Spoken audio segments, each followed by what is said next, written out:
Salut, c'est Trado, je suis content de vous retrouver pour l'analyse technique du CFD à risque limité sur France 40, Allemagne 30, US 30 et Japon 225. Je vous rappelle qu'il ne s'agit que d'une analyse technique, il ne tient pas compte de votre situation personnelle, il n'est pas suffisant à partir de ce travail de passer à l'achat ou à la vente sur quoi que ce soit. Cela est donné à titre purement informatif, cela traduit l'opinion et la vision de Tradosaur Trading, mais pas celle de CMC Markets. On commence par la tendance et la situation sur le France 40 en données hebdomadaires.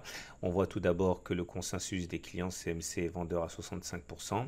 En données hebdomadaires, chaque bougie correspond à une semaine de cotation. La tendance est plutôt neutre. Vous voyez le nuage qui n'a pas véritablement d'orientation ni haussière ni baissière. On est plutôt à plat comme ça.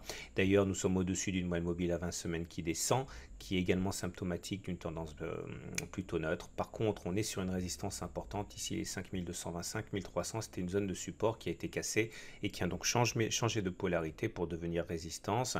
Il n'est pas dit qu'on arrive à passer cet obstacle du premier coup. On remarquera également que sur ces niveaux, eh bien, il y a peu de chances pour que ce soit l'engouement de la part des investisseurs de moyen terme qui attendront plutôt un retour sur les 4500, 4580 pour acheter pour le moyen terme ou alors une clôture éventuelle au-dessus des 5300. Mais les niveaux actuels sont dangereux pour les investisseurs de moyen terme car nous sommes juste face à une résistance. En données mensuelles, c'est la même chose, hein. La tendance s'affaiblit, mais cette fois-ci, c'est la tendance haussière qui s'affaiblit. On est bien au-dessus du nuage qui monte. Donc ça, en Ishimoku, ça confirme la tendance haussière. Par contre, on est en dessous de la moyenne mobile à 20 semaines qui descend, qui est plutôt symptomatique d'une tendance qui est baissière. À ceci près que la M20 commence à se redresser et ce qui montre que là aussi la tendance baissière a tendance à s'affaiblir. On pourra dire surtout que sur ces niveaux, il ne devrait pas y avoir énormément d'investisseurs pour le long terme qui préféreront sans doute attendre un retour sur les 4200 qui est une zone de support importante pour passer à l'achat ou alors éventuellement lorsqu'on se sera débarrassé de cette résistance importante des 5500. On passe à l'Allemagne 30 en données hebdomadaires. Le consensus client est plutôt acheteur à 55%. La tendance en Ichimoku est baissière. Là, par contre, le nuage est clairement descendant. Par contre, on est là aussi au-dessus d'une M20 qui descend. Autrement dit, on est en tendance neutre au regard de la moyenne mobile. Ceux qui s'intéressent à des achats de moyen terme sont déjà intervenus sur les 10 000, 10 300 ici, qui était une zone de support importante sur laquelle on a rebondi. Par contre, hein, là, on se rapproche dangereusement des 11 700, 12 000, qui est une zone de résistance et qui devrait décourager beaucoup d'investisseurs de moyen terme normalement d'acheter sur les niveaux actuels. En données mensuelles, c'est différent. La tendance elle est haussière au regard du nuage puisqu'il est montant et qu'on est au-dessus. Par contre, au regard de la moyenne mobile à 20 mois, on est plutôt en tendance baissière puisqu'on est en dessous d'une moyenne mobile à 20 mois qui descend. On retiendra surtout qu'on est en tendance haussière extrêmement affaiblie. Ceux qui s'intéressent aux données mensuelles et aux investissements de long terme doivent savoir que c'est sans doute sur les 8300, 9300 que les investisseurs de long terme devraient se réveiller massivement.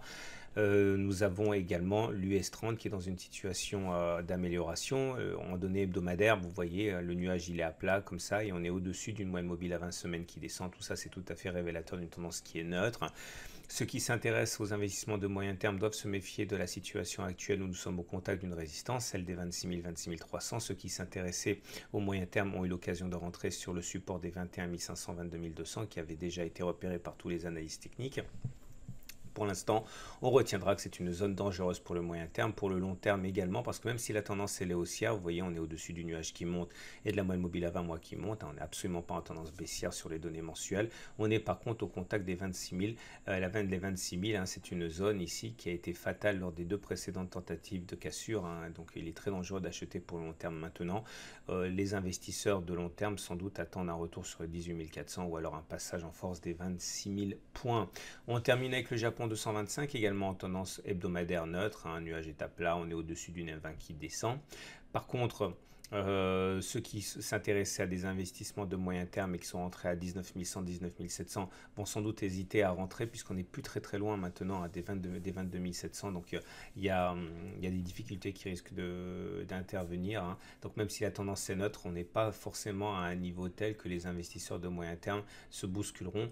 En données mensuelles, c'est un peu différent. La tendance est haussière, on est au-dessus d'un nuage qui monte. Par contre, on est déjà en dessous de la moyenne mobile à 20 mois qui monte. Donc là aussi, comme pour les autres indices, on est en tendance haussière, mais en tendance haussière très affaiblie. Le consensus des clients CMC est pourtant acheteur à 62%. Ceux qui s'intéressent aux investissements de long terme sur le Japon 225 sans doute attendent un retour sur les 14 800, 16 000 ou alors une cassure franche et une clôture au-dessus des 24 000 points. Voilà ce qu'on pouvait dire pour ces 4 indices. Je vous souhaite une excellente semaine et je vous dis à la semaine prochaine pour la mise à jour.